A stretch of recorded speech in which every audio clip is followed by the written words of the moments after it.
Shrikrishna Gita Olympiad 2025मध्ये मी भाग घेतला आणि त्या भाग घेतल्यावर त्याचा फायदा मला असा झाला की बरंच नवीन नवीन शिकायला मला मिळालं. माझं वय आज 60 आहे. आधी विचार करत होते भाग घ्यावा का नको, पण मी घेतला भाग आणि त्याच्यानंतर गीतेचे नवीन श्लोक, नवीन अर्थ खूपच शिकायला मिळालं की जे माहीत पण नव्हतं.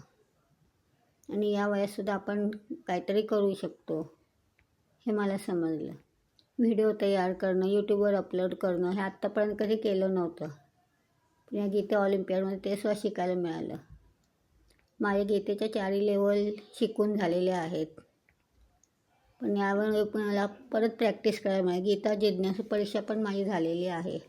पुढची परीक्षा द्यायची आहे आणि आता यामुळे श्लोक लक्षात ठेवणं पण खूपच सोपं जाईल, कारण श्लोकांचा अर्थ समजला, कसं शोधायचं तेही समजलं श्लोक पुस्तकात बघून.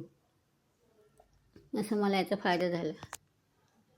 आणि रोज नवीन नवीन ॲक्टिव्हिटी असते ती करायला पण मला खूप बरं वाटतं. घरातली सगळी कामं सांभाळून हे सगळं करायला म्हणजे तेवढाच उत्साह असतो माझ्या अंगात गीता ऑलिम्पियाडसाठी. नवीन नवीन गेमही शिकायला मिळाले. त्याबद्दल मी गीता परिवाराचे अत्यंत आभारी की त्यांच्यामुळे मला ही संधी मिळाली. धन्यवाद.